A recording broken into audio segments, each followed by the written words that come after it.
కళాశాలలో చదివి ఉత్తమ ఫలితాలు సాధించిన విద్యార్థులకు స్కాలర్షిప్లు అందించడం సంతోషంగా ఉందని ఎమ్మెల్యే మాధవరం కృష్ణారావు అన్నారు. కుకట్పల్లిలో ఆలివ్ మిఠాయి షాప్ ఆధ్వర్యంలో అకాడమిక్ ఎక్సలెన్స్ అవార్డుల ప్రదానోత్సవానికి ఆయన ముఖ్య అతిథిగా హాజరయ్యారు. 10వ తరగతిలో 10/10 మార్కులు సాధించిన విద్యార్థికి ₹1,00,000 చెక్, టాప్ మార్కులు సాధించిన విద్యార్థులకు ₹10,000 చెక్ను అందించారు. కార్యక్రమాన్ని అందరూ మాట్లాడిస్తే ప్రైజ్ డిస్ట్రిబ్యూషన్ అయిపోతే మా ఎమ్మెల్యే గారిని కూడా మేము వదిలేయచ్చు. ఎమ్మెల్యే గారు చాలా అనేక పనులు ఉన్నప్పటికీ కూడా నా మీద ప్రేమతో మీ అందరి మీద అభిమానంతో వచ్చేసారు. సన్మానం చేస్తున్నారు.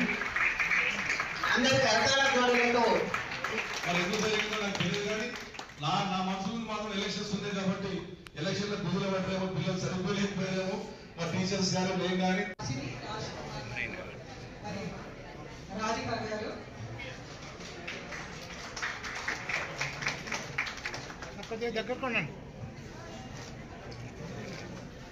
విద్యార్థి మరియు తల్లిదండ్రులు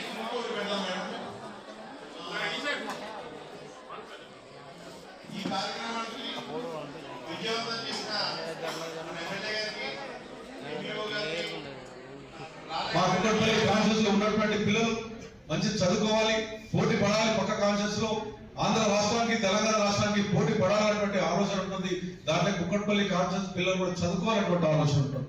నేను విద్యార్థులకు కూడా విజ్ఞప్తి చేస్తా ఉన్నాను.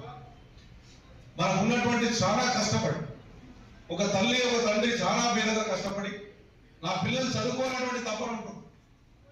ఓ తల్లికి అయితే కనీసం నా బిడ్డ చదువుకున్నప్పుడు పోవాలన్నప్పుడు, నా బిడ్డ మనం తినకున్నా సరే నా బిడ్డ తినాలి, నా కొడుకు తినాలి, స్కూల్కి వెళ్ళాలనే తప్పి కడుపు కూడా తినకుండా చదివించినటువంటి గొప్పతలు కూడా చాలా మంది చూస్తూ ఉంటాం. మనం మంచి విద్యార్థులు ఆలోచన చేసుకోవాలి.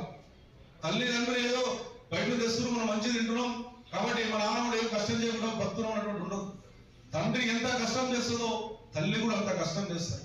వాళ్ళు మీరు చదువుకున్నారు అంటే మీ లైఫ్ అన్ని సెట్ అయిపోతాయి. లైఫ్ అన్ని రేపు ఫ్యూచర్లో పెళ్లి చేసుకోవాలనుకున్నా, ఇతర దేశాల ఉద్యోగాలు చేసుకోవాలనుకున్నా చదివే ముఖ్యం, రోజు ఎడ్యుకేషన్ ముఖ్యం. దాని మీద పూర్తి బాధ్యత పెట్టాలి.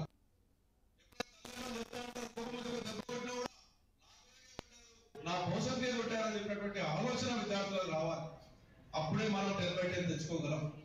మనకు ఉన్నటువంటి టీచర్స్ గురువులు వాళ్ళు కష్టపడి వచ్చి మీరు చదువు చెప్పినప్పుడు, ఆ చదువు నేర్పించేటప్పుడు విద్యార్థులు ఖచ్చితంగా చేసుకోవాల్సింది ఖచ్చితంగా పోటీ పడాల్సిన అవసరం.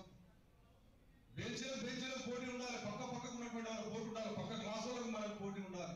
చదువుకొని మనం ఈరోజు ₹1,00,000 కొరకు మనం పొద్దున 10/10 కాదు, మన తల్లిదండ్రుల ఆశయాలకు మనం 10/10 తెచ్చుకోవాలని కూడా నేను విజ్ఞప్తి చేస్తాను. ఒక ఎంకరేజ్మెంట్ ₹1,00,000 ఈరోజు మనం ఇచ్చాం, కానీ తల్లిదండ్రుల ఆనందం, నా కొడుకు రేపు పొద్దున ఒక మంచి కలెక్టర్ అయ్యాడు, నా కొడుకు డాక్టర్ అయిన బిడ్డ డాక్టర్ అయిందంటే ఫస్ట్ సంతోషించేదో తల్లి తండ్రి, దాని తర్వాత గురువు. నా దగ్గర చదువుకున్న స్టూడెంట్ ఈ రోజున బ్రహ్మాండంగా కలెక్టర్ అయ్యాడంటే ఎంత సంతోషపడుతుందో గురువు కూడా ఆనందాన్ని పొందాలని చెప్పి నేను విద్యార్థులకు విజ్ఞప్తి చేస్తా ఉన్నాను. నేను ఎంఏ వరకు విజ్ఞప్తి చేస్తా ఉన్నాను. ఎంఏ వరకు నాకు ఒక అసంతృప్తి ఉంది.